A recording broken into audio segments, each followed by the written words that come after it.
This is my review of the new Marvel series, Marvel Zombies. And what's the series about? Well, it's basically about the Avengers becoming zombies, and there's a zombie apocalypse all over the world. And it's related to the What If episode, where that one episode where everyone turned to zombies, and the story is a continuation of that. I mean, that episode showed how it all began. This is a continuation of that. And in this series, we see in the beginning Kamala Khan, Kate Bishop, and Ironheart all together. They're trying to just live and survive the apocalypse, and then they find this small piece of tech that can be used to contact the Nova Corps, and they have to take it into space to do that. So they decide to try and get a spaceship, and so they start traveling. And along the way, Kate Bishop ends up getting killed by zombie Captain Marvel, who was fighting Icarus, and that was insane. I wish we saw more of him and that fight, but we only get a glimpse of them fighting each other. But anyway, Kate Bishop gets blasted and incinerated, and then Ironheart gets attacked and beaten as well. But we don't really see her die. But maybe she died, maybe she didn't. I mean, she has some Stark tech with her. Maybe she did something. But yeah, after that, Blade saves Kamala, and the two of them start traveling, and then they go find the Black Widow team. You know, Yelena, Red Guardian, and the other lady, I forgot her name. The lady who was the mom in their family. So they go to them, and then the zombies attack them as well. But these zombies are now coordinated, and they're being controlled by Wanda, and they all have the red eyes. So it's a coordinated attack. But the Black Widow team, they have their own set of zombies, which are being mind controlled. I didn't think it was possible to mind control zombies with technology, but anyway. So we see a zombie versus zombie fight, which is interesting, I guess. Now, honestly, I felt like this would have been more exciting if this was live action. And I felt like they might have been able to do a live action version of this in turning into a movie or something. Because, I mean, the zombies, you don't really need that much CGI or anything. You could just put everyone in makeup, and we've seen what they did with The Walking Dead and all that. It wouldn't be that hard. But anyway, so there's a fight between them, and then they all escape, well, except for the lady who was their mother. She sacrificed herself. And then they end up traveling again. And in the next episode, we see Shang-Chi and his team. Well, Shang-Chi and his friend, what was her name? I forgot.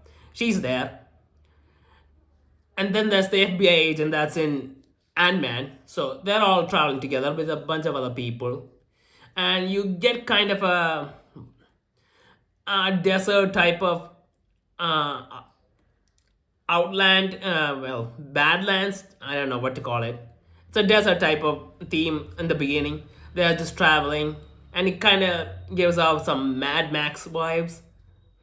And then they reach a place where apparently you can get passage for trading something to an underwater city of sorts, where the zombies can't get them because they can't swim. And there they meet Kamala Khan and the Black Widow team, and they are all together. And apparently, the guy who's running the underwater city, which is also an underwater type of ship or something, is Zemo. And I was already skeptical. I thought about Zemo being a good guy here. And so they get passage into the ship, and while they're underwater, it turns out that Zemo is actually planning on giving them off as sacrifices to the zombies to feed them. And now the zombies are on the land, the zombies that are in the ocean, the zombies from Nemo's kingdom. Remember, they can swim through the ocean, so those zombies can still do that stuff. So it was a trap to feed the zombies. And then Nemo shows up, and he's super powerful. I honestly feel like he's more capable in this movie I mean, in the series than he was in the Black Panther movie. He looked a bit more capable, to say the least. So anyway, they escape again, but Yelena is gone. She sacrifices herself. And then they find their way to New Asgard. And I think this is about the same time that, well, actually this series happens, if timeline is correct, around 4 years or 4 years or 5 years or something after the Infinity War battle with Thanos, which in this scenario also was different. I mean, Thanos was infected and he turned into a zombie too. We saw at the end of that What If episode. But yeah, they show up in New Asgard, and then Wanda's there too. She's the Queen of the Dead. And all these zombies are being controlled by her. They all have the red eyes. And they end up attacking the team again. Kamala Khan and all the other people. They get attacked again, and it's them constantly getting attacked. But before that, and after that, they managed to escape. And we actually see Thor in Asgard now. He's a bit broken because we get a flashback story of what happened when Thor showed up to Wakanda. Originally in Infinity War, but in this case, it was a zombie version of Thor. I mean, zombie version of Thanos around. And Thanos actually used the Power Stone and he does some serious damage to him. Thanos incinerates Rocket, which honestly makes more sense than what happened in the Infinity War movie when it comes to using the Power Stone. I really feel like Thanos didn't really use the Power Stone that much. Probably for the purpose of the plot. But anyway. So Thor is kind of broken, and then after the zombies attack, he ends up in a fight with Wanda. Well, we get a glimpse of that, but only a glimpse. I want to see more of that. We didn't get to see the Icarus and Captain Marvel fight too much either. Felt like a lot of fights were wasted in this series. And it was an anime series, you could have given us a little bit more. So anyway, they join Valkyrie and get on the ship and go into space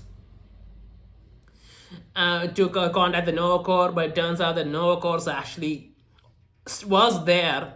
They were actually guarding the Earth as a protective barrier to make sure that the infection doesn't get out. And I guess it makes sense. I mean, if Thanos, an alien, can get infected, then anyone can get infected. So they are forced to go back to Earth after being shot at, and their ship getting shot down. They are saved by the people of what was the place Doctor Strange lived? Kamataj. The place of the mountains. So they get saved by them, and then the people there tell them the story about what happened with the Infinity Stones and how Black Panther killed Thanos, zombie Thanos, by pushing him into a vibranium reactor or something, and the Infinity Stones broke and the energy was released, and the Hulk went and absorbed all the energy, and he was acting as an anchor. And then they decide to go help Thor, that version of the Hulk, because Wanda and her army is going after him to get his power. For what reason, I honestly don't understand. Because Wanda seems to be fully conscious in this series, even though she is a zombie. I mean, she's controlling everyone, and she can shapeshift into her original form. And why does she need that much power? I'm curious about that. And she wants Kamala Khan's help. But anyway, so another fight breaks out between the Infinity Stone charged Hulk and the zombies that Wanda assembled. And even a zombie Thor shows up. So I'm guessing Wanda defeated him and he became a zombie. And with all of them, all Kamala Khan, Shang-Chi, and the rest of them all teaming up together, they try to fight him off with Moon Knight and all that. Not Moon Knight, Blade and all that. But at the end of it, it seems like they're all dying or dead, and Kamala is in a tough position, and Wanda tells her that to help her to fix everything, and she ends up giving a hand to her, and she gets Wanda gets access to Hulk's powers as well. And then Kamala wakes up in a what seems like a normal world, but it's actually a illusion, and it wasn't real. And that's how it kind of ends the series on a completely bizarre cliffhanger, if you ask me. I am saying it's bizarre because, I mean, what's actually gonna happen? How is Kamala Khan supposed to fix this stuff? Oh yeah, Spider-Man was there too. You know, Spider-Man and Ant-Man from the previous What If episode. They are in Kamatage too, and they're all teamed up together. They're kind of a small Avengers team of sorts. But anyway, at the end of it, it seems like they're all dead, and the Infinity Stones. Well, Wanda gets her hands on them, and what can Kamala really do? She has all that power. All her friends are dead. Who's even gonna fight with her? I mean, it's interesting to see if what the part two is gonna be, and I'm guessing there's gonna have to be a part two because this is way too bizarre of a cliffhanger. And yeah, I don't. It doesn't make sense, but it's gonna be difficult. But anyway, I guess we got to see a zombie series, but honestly, I felt like we needed a live action version of it. Even if the story went the way it went, if this was live action, I think I would have really loved it. But as an animated zombie series, it's okay, I guess. I mean, it could have been a bit more, bit better, but yeah, I guess it's an okay series, especially concerning everything's going on with Marvel these days. So that's what I think about the series.